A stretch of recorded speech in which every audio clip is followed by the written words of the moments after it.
how to work out with resistance bands at every level.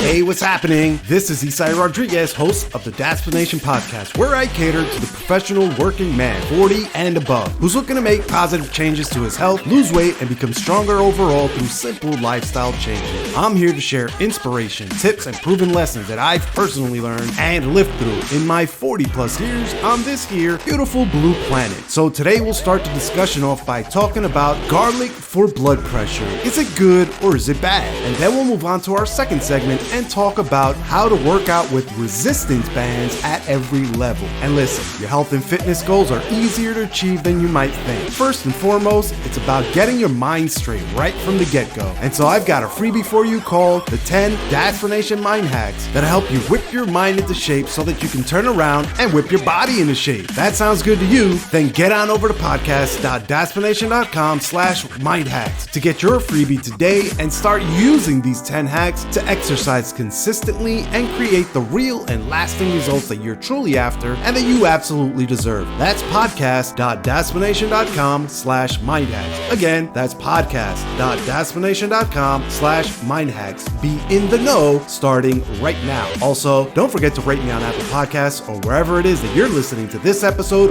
right now and leave me a nice, fat, juicy 5-star review and some absolutely beautiful words of why you love the show so much. It really helps to get the word out, and it's honestly the one place where your vote truly matters. And now let's move into our first segment with Healthy Conversations.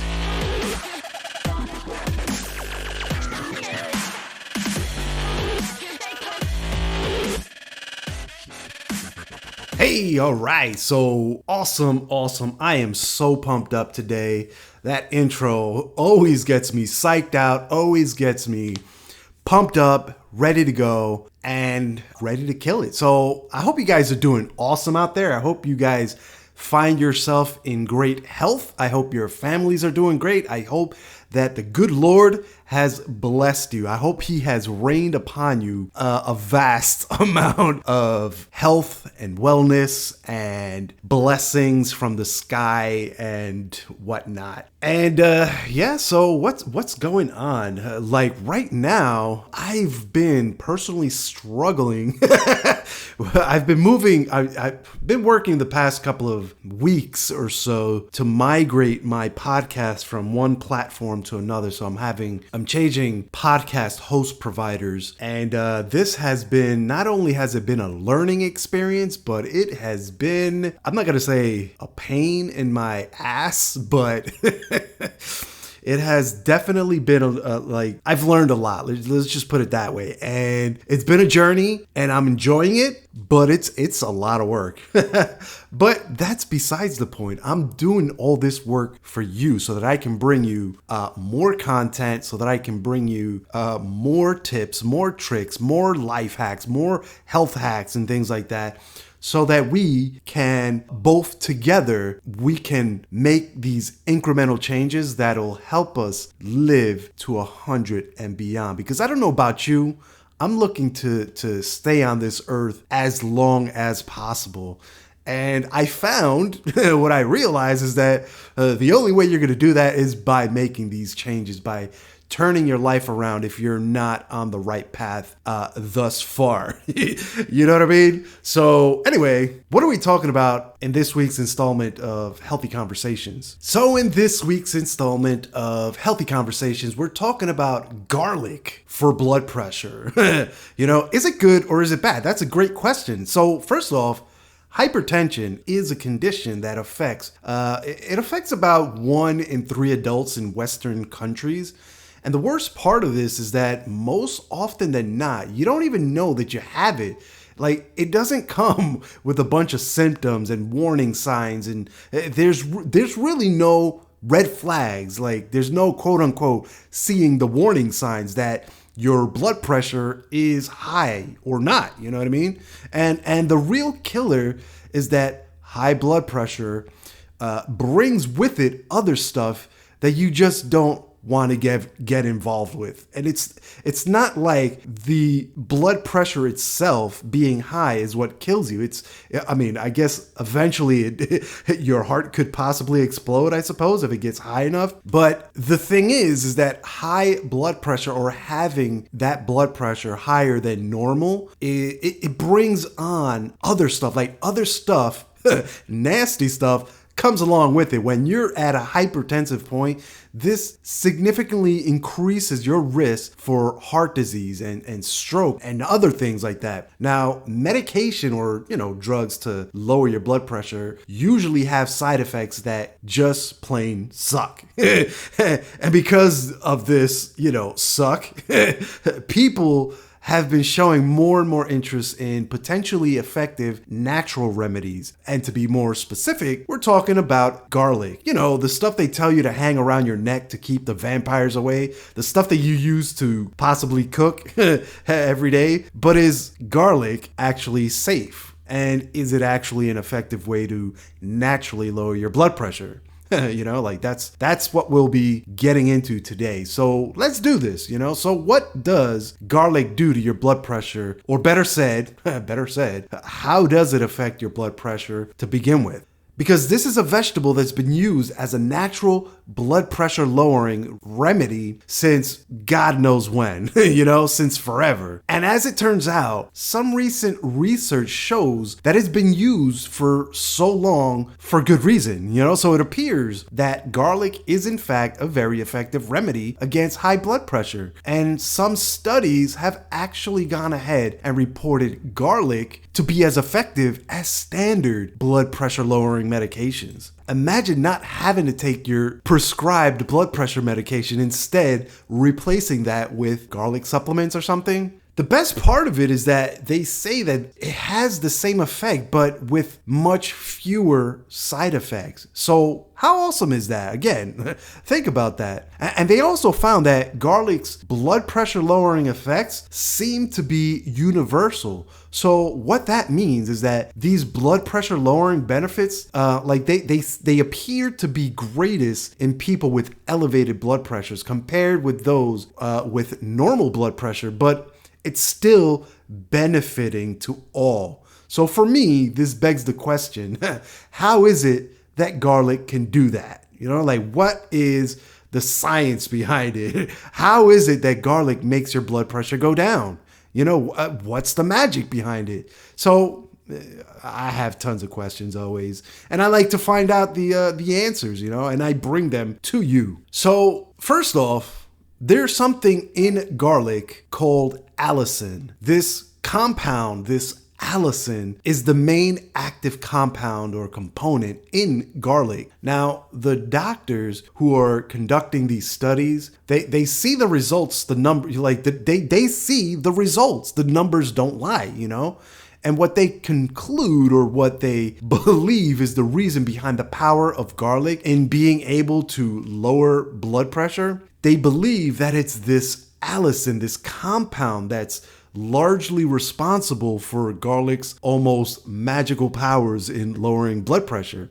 And so, they study this data, and what the data is suggesting, again, is that allicin is not allowing your body to produce a specific component or a compound that's known to increase blood pressure. This compound causes your blood vessels to tighten up or contract. And when that happens, your blood pressure goes up.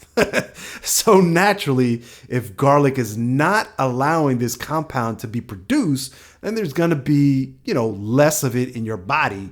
When there's less of it in your body, then blood flows more freely. It's free flowing, And so if your blood flow is flowing freely like a river, then the pressure in your veins will be lower because your heart doesn't have to pump as hard, Not only that, but allicin also helps your body produce hydrogen sulfide and nitric oxide.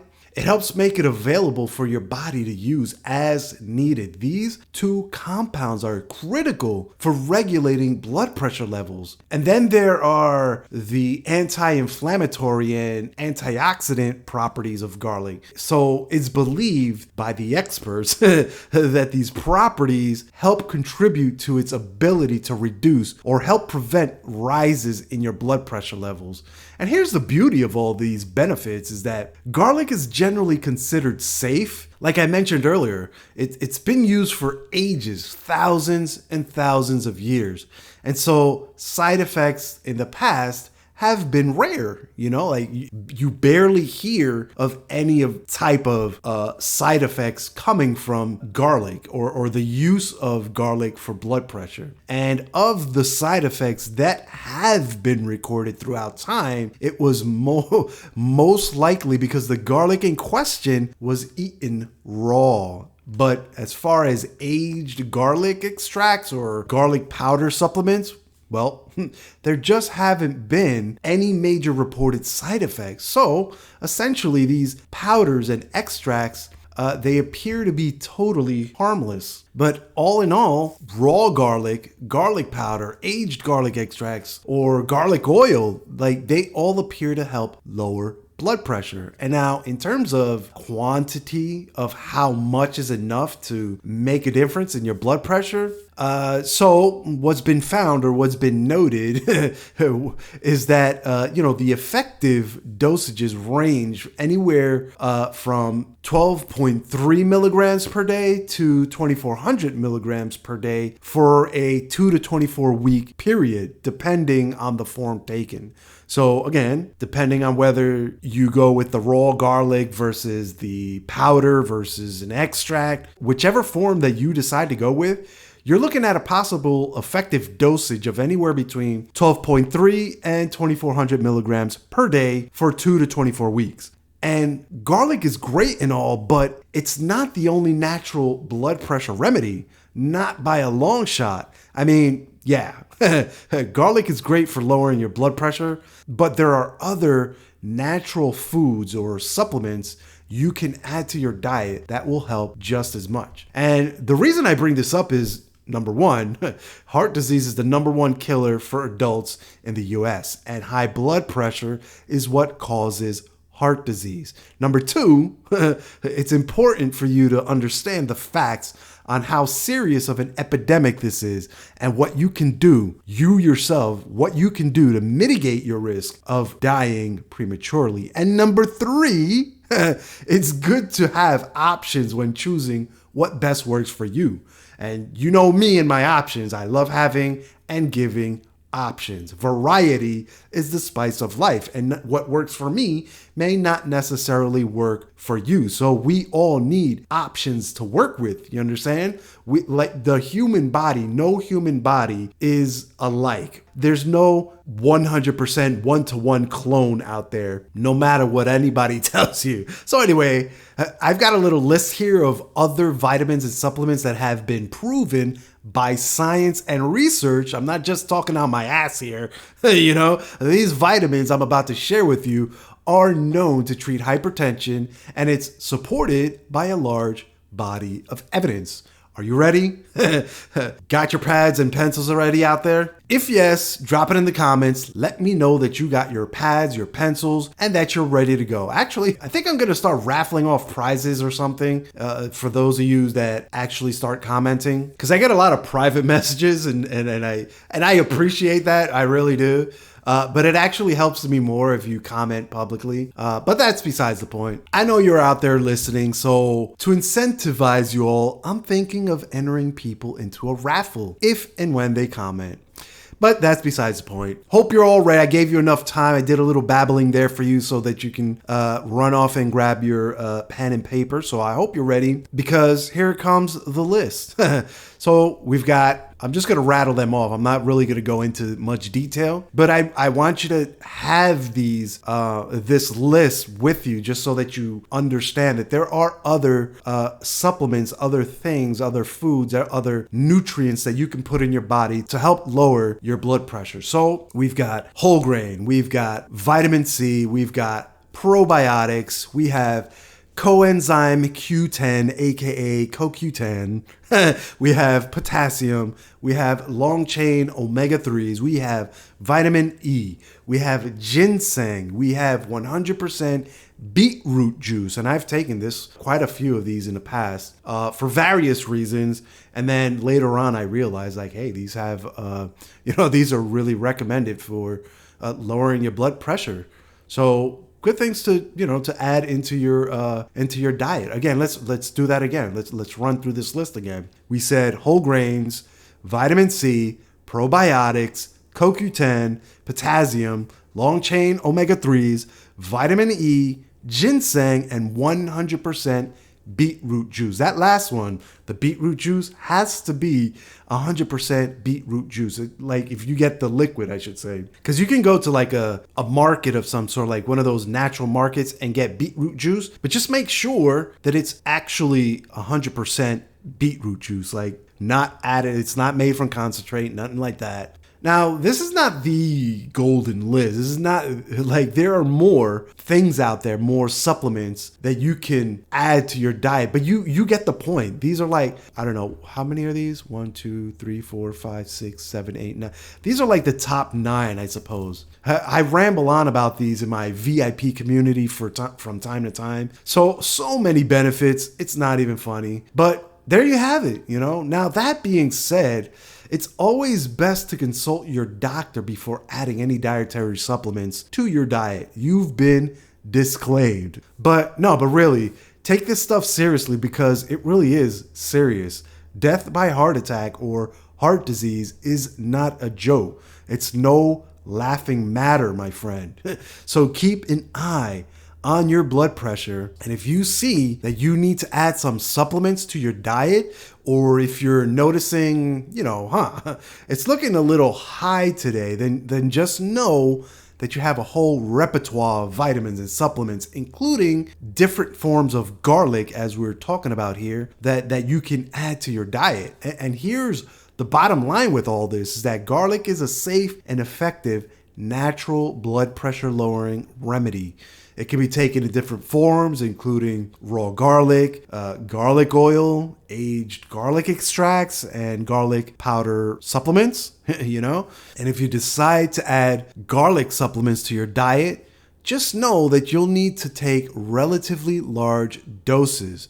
This is what's needed before effects on your blood pressure are noticeable. But that being said, these remedies appear to be as effective as conventional blood pressure medications. Think about that again. And they have much fewer side effects, if any at all. Again, let that stew in your head for a bit, Like garlic, even though you have to take them in large quantities, it's been proven by science, by these studies, to be as effective as conventional blood pressure medication. So imagine if you can stop taking your blood pressure medication and start taking these garlic supplements. You know what I mean? So using garlic as a natural way to lower your blood pressure may be worth a try for you. And if you do, just be sure to talk to your doctor before adding a garlic supplement to your routine. This is especially true if you're taking any type of medication or have an underlying health condition. Talk to your doctor. And so, the more you know, the better you'll be. And now, with all that said and done, let's switch gears and move on to our second segment with Mighty Man.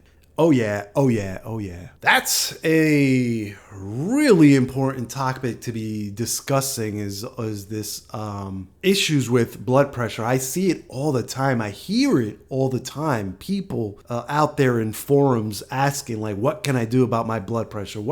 Because that is the #1 killer in the US alone. You know what I mean? And I'm pretty sure throughout the entire globe, but specifically in Western countries and more specifically in the US, So understand your numbers, understand your options, know your numbers, check your blood pressure, keep on top of it. It is super, super important. But that being said, we're moving on to our second segment with Mighty Man here, and we're talking about how to work out with resistance bands at every level. So, do you have a set of resistance bands laying around the house collecting dust? question for you. It's probably hanging from your unused treadmill. It's all good. You can be honest with me. It might be in the corner. It might be in a tub, in the garage, somewhere like that. Where is it? Do you have one laying around collecting dust? But, I'm joking. You all don't. I know you all don't slack like that when it comes to your health. I already know that. Just the fact that you're here listening to this show right now, that tells me that you're serious about your health. And that's who I like talking to, because you are the most receptive right now. But I'll ask again, do you have a set of bands just hanging around, not doing anything? Drop it in the comments. Let me know. I want to hear from you. I want to know where your bands are. If you have any bands, do you use them? Do you enjoy them? What are your favorite exercises? Let me know. I want to hear your voice. I want you to be heard on the Dadsplanation podcast.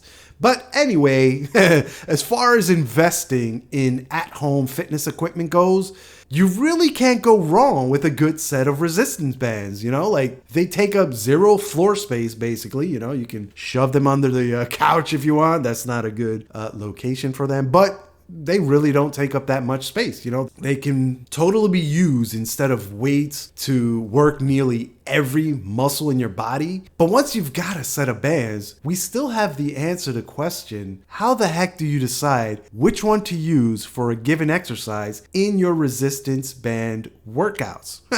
That's a great question, and that's what we'll be answering this week on this installment of Mighty Man. So let's see here. What can we say about resistance bands, right? I'm joking. I'm like in a joking mood today. I've already done the research so that you don't have to. That's how I roll, So resistance bands are especially beneficial for someone who is, who's new to resistance or strength training in general. This is basically because it can help you in the beginning phases of getting stronger and building up that strength. They're great for fitness noobs or people that simply want to squeeze in a workout at work or at their home office or at the airport, wherever you are. Because, that's what I love about resistance bands. You can more or less get a really intense workout almost anywhere you are at any time. They're portable as hell.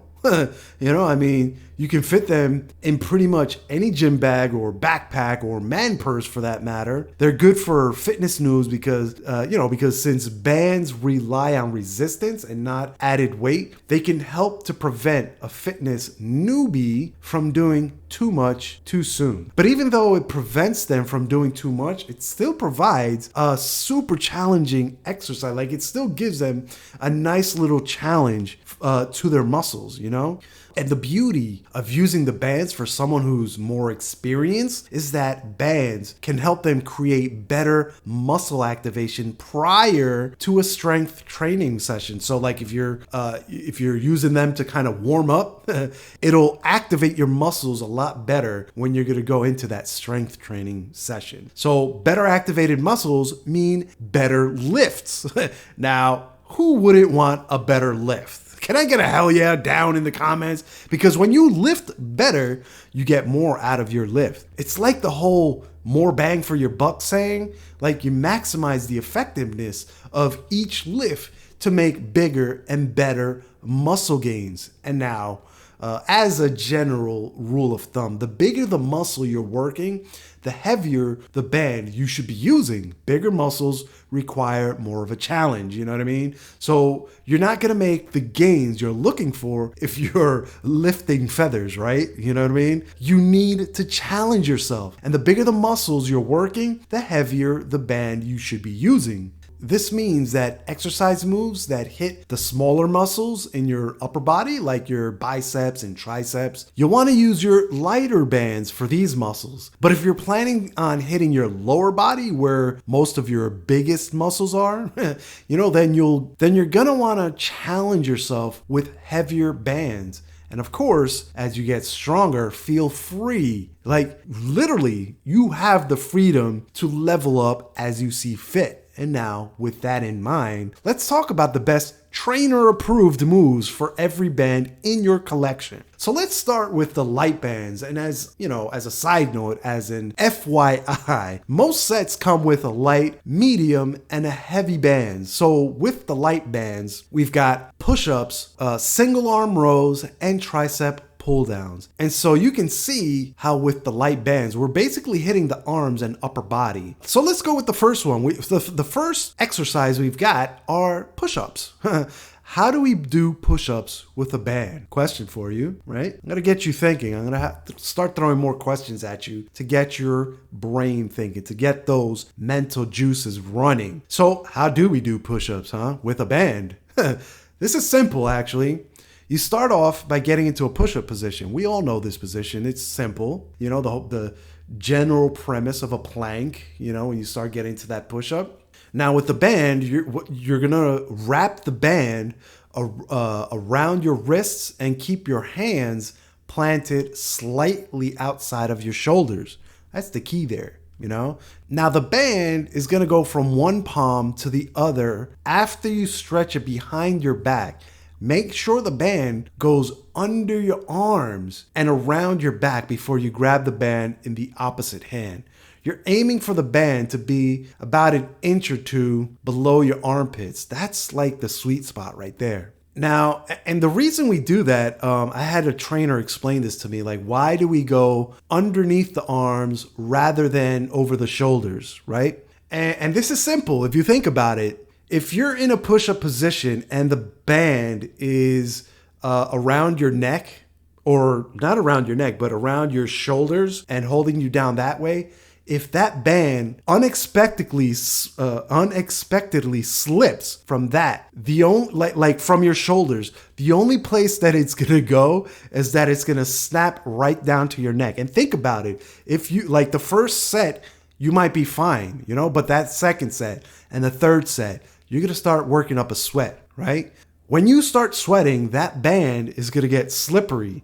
And again, if it slips, when it's up on your shoulders or around your shoulders, so like around one hand, over your, around your shoulder and wrapped around your other hand, when that slips, it's going to grab that neck. And if that strap, if that rubber band, if that resistance band slips from your shoulders and grabs your neck, that's not good, my friend. That is not good. So the way we fix this is by wrapping it around your hand and then going under your armpit, around your back, and wrapped around your other hand. Now, once your band is in position, then it's time to get down to the ground. Aim for a wider stance than you normally would if there wasn't a band involved, Now, once you're in that position, breathe in as you slowly lower your entire body to the floor, and make sure to keep your core and glutes engaged while you're going down. Once you hit the ground, exhale, let the air out, and push back up, You can take it to the next level by slowing your descent and then exploding up. You'll really feel that one all over. Trust me on that. You can also add pulses at the bottom for the like at the bottom of the movement, and a pause at the top just to really level it up. If you're finding those initial push-ups a little too easy, again, options to take it to the next level. But that being said, continuing on with the light bands, we've got single arm rows. You'll definitely want to go light here, and that's because you'll only be working one arm at a time in this move. So you definitely want to go light with the resistance. That being said, put your arms in a bow and arrow type position. You're looking for a 45-degree angle in the arm that'll be working the band. So to be clear, so that, we're kind of clear here. There's no video, so I need to kind of explain this one.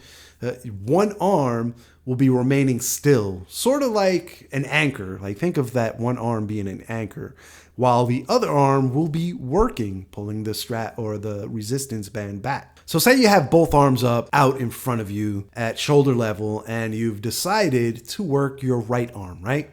In that case, your right arm will be slightly bent at a 45-degree angle towards your left arm. Literally like a bow and arrow. You're holding it up and you're about to, you just loaded the arrow and you're about to pull back. So think about it that way.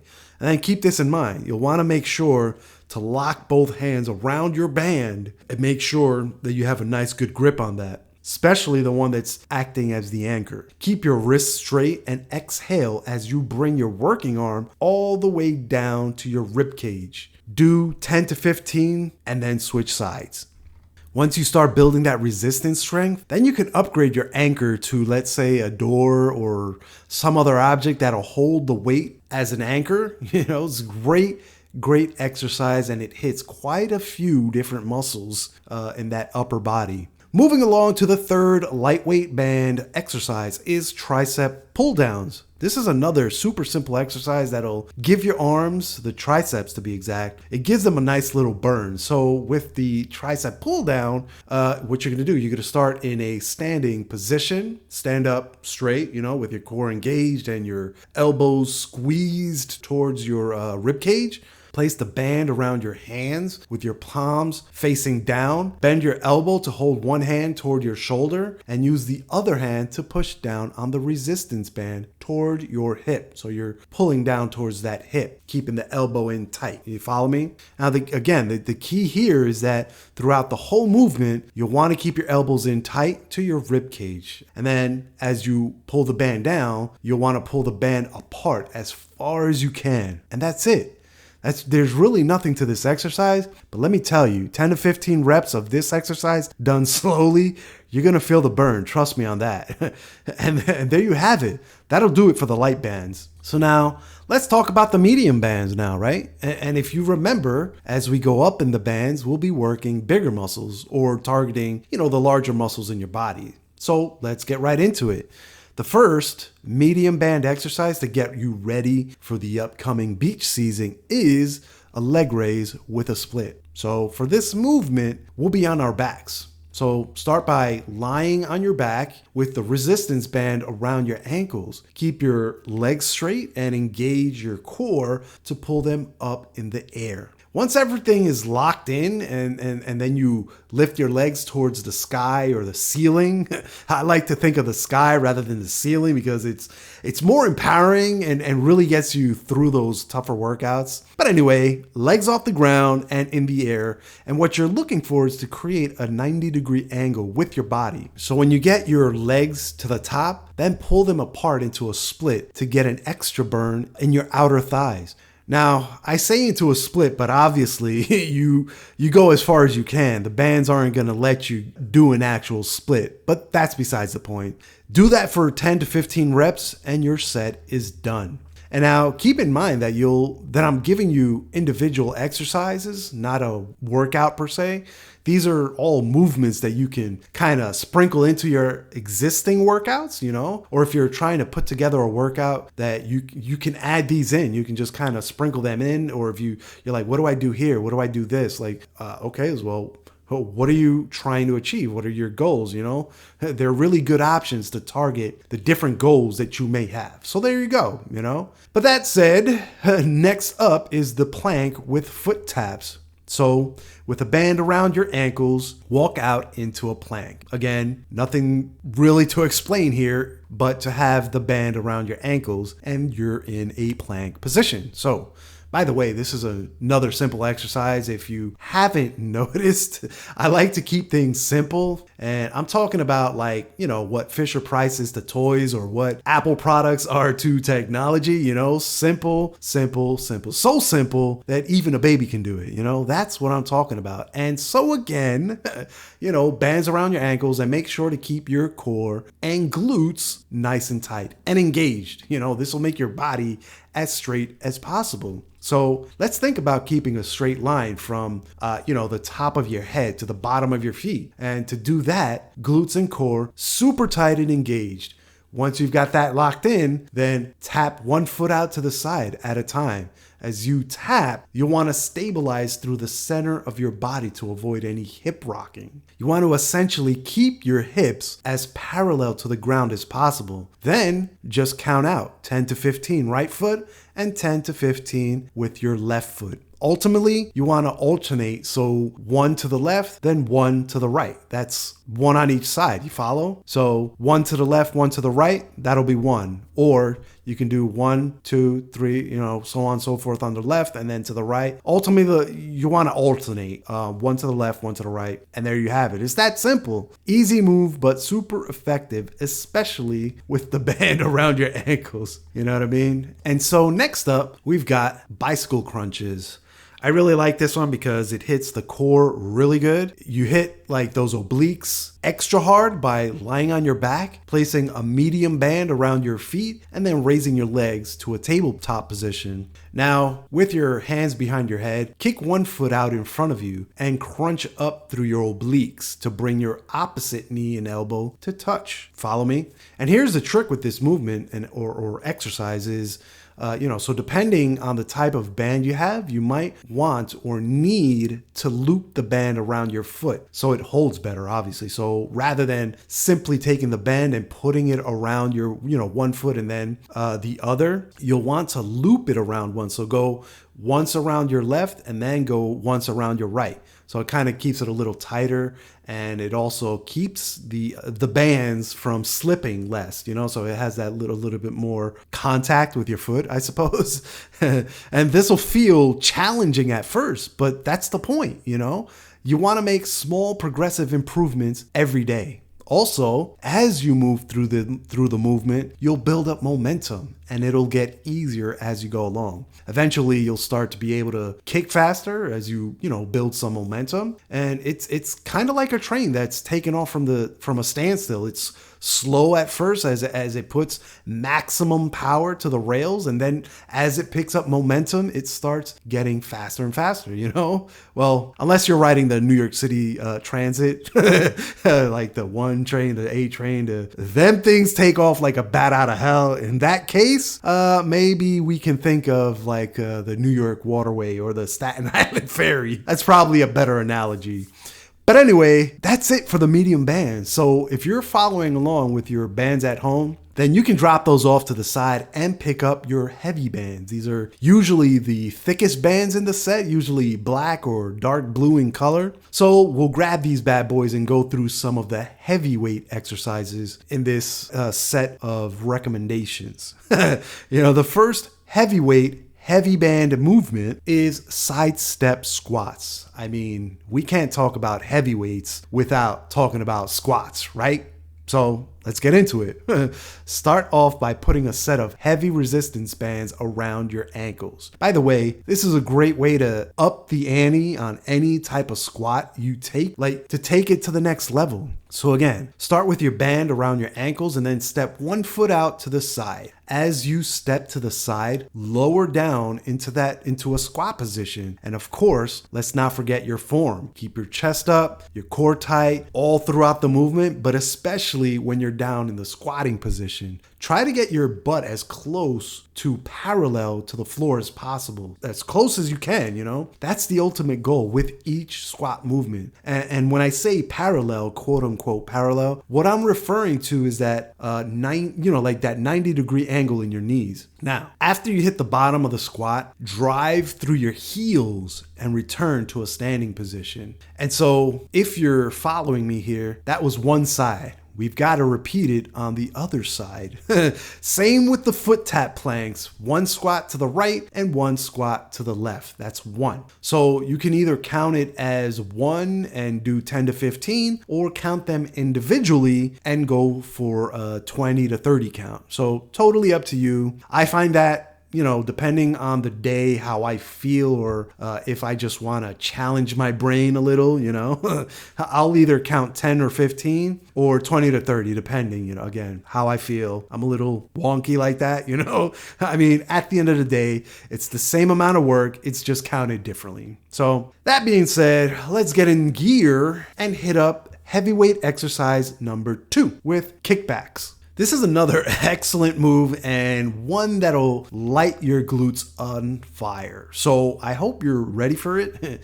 So we'll start by, getting down on all fours like a dog, and then wrap one end of the resistance loop around your foot and the other end under your hands.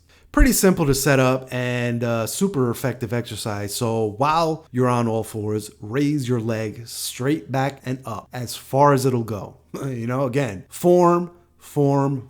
Keep your core tight to avoid any drooping in your lower back. There should be a little arch, like a little natural arch, but that's the natural arch in your back. You don't want your lower back to drop in. That'll cause an overextension of your lower back. And let me tell you, it's not fun at all. So keep your form in mind all the way through, and then return your knee to the ground and repeat. 10 to 15 with your right leg, and then switch the band over to your left hand, left foot, and do another 10 to 15. Bada bing, bada boom. There you have it, Next on deck are clam shells. This one it's one of those underestimated exercises, but what some people don't realize is that it supports lateral movement, which is more of an athletic training type thing. And I love athletic training. If you don't know, like if there's something you need to know about me is that I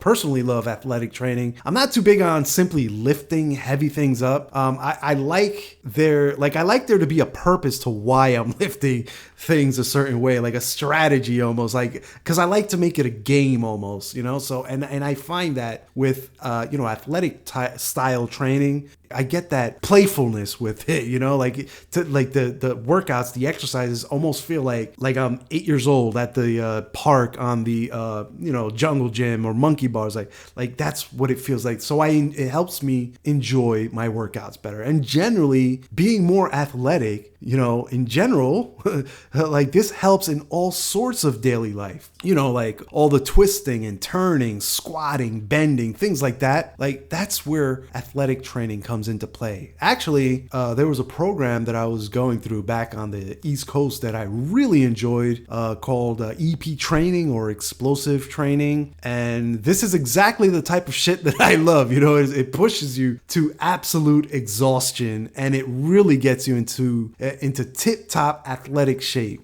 Again, I'm not that into big and bulky, able to squat like a Volkswagen Beetle type workouts. Like that's all great and whatnot. And don't get me wrong, I can appreciate someone who can squat 600 or 700 pounds. That's fucking impressive. But to me personally, I'll never be able to take advantage of that power other than at the gym. So what's the point? You feel me? Again, not knocking anyone for lifting that amount. I'm just saying it's not me. It's not for me. I like the athletic type workouts personally, and these clamshells that we're about to talk about fall into that category. So, it's generally incorporated into as part of a larger workout regimen, but nonetheless, they're effective. Okay? Enough dad explaining there. I think let's get into the actual exercise, right? So, like I said, these are simple to understand and do, and they target your glutes by first lying on your side with your knees slightly bent and with one leg on top of the other. Obviously, you'll need to choose one side at a time in order to get into this position. I generally favor the left hip first so that my right leg is on top. That's just me, but the point is that you'll do one side and then the next, right? So once you're in position, get that heavy resistance band around both thighs. Now, you want it preferably as close to the knee as possible, because that's where it's going to give you the most resistance. Now, slowly lift and lower your top knee with your feet together. The key to this movement here is to use the outside and inside of your thighs to resist the pull of the band. So as you're opening your top leg or separating your knees, focus on doing so slowly.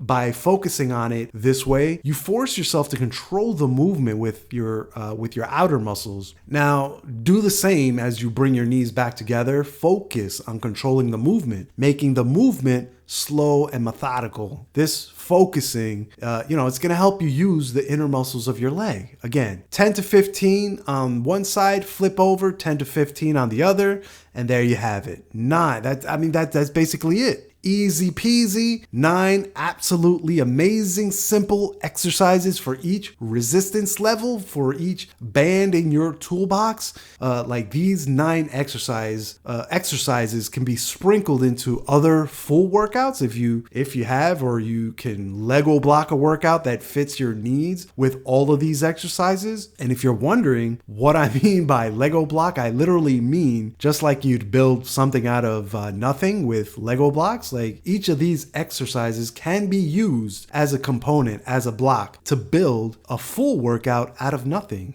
Give it a shot and then hit me up and let me know what you came up with. I'd love to hear from you. Like, what are you working on? What are you struggling with? Let me know. Let's get better together. And so, with all that said and done, that's it, you guys. That's my show for today. I hope you found some valuable information here, and if nothing else, I hope I've entertained you for a few minutes and was able to bring you a little manly sunshine to your day. Thanks for taking some time out of your day to listen to me. It's very much appreciated. On next week's episode, we'll be talking about the mental health implications of rage rooms. So fellas, if you've ever felt like smashing stuff, then next week's episode is for you. And look, your health and fitness goals are easier to achieve than you might think. First and foremost, it's all about getting your mind straight right from the get-go. And so I've got a freebie for you called the 10 Explanation Mind Hacks that'll help you whip your mind into shape so that you can turn around and whip your body into shape. Does that sound good to you? Then head on over to podcast.daspination.com/mindhacks to get your freebie today and start using these 10 hacks to exercise consistently and create the real and lasting results that you're truly after and that you absolutely deserve. That's podcast.daspination.com/mindhacks. Again, that's podcast.daspination.com/mindhacks. Be in the know starting right now. Also, don't forget to rate me on Apple Podcasts or wherever it is that you're listening to this episode right now, and leave me a nice, fat, juicy 5-star review and some absolutely beautiful words of why you love the show so much. It really helps me get the word out, and it's honestly the one place where your vote truly matters. Until our next chat, take care now. Bye.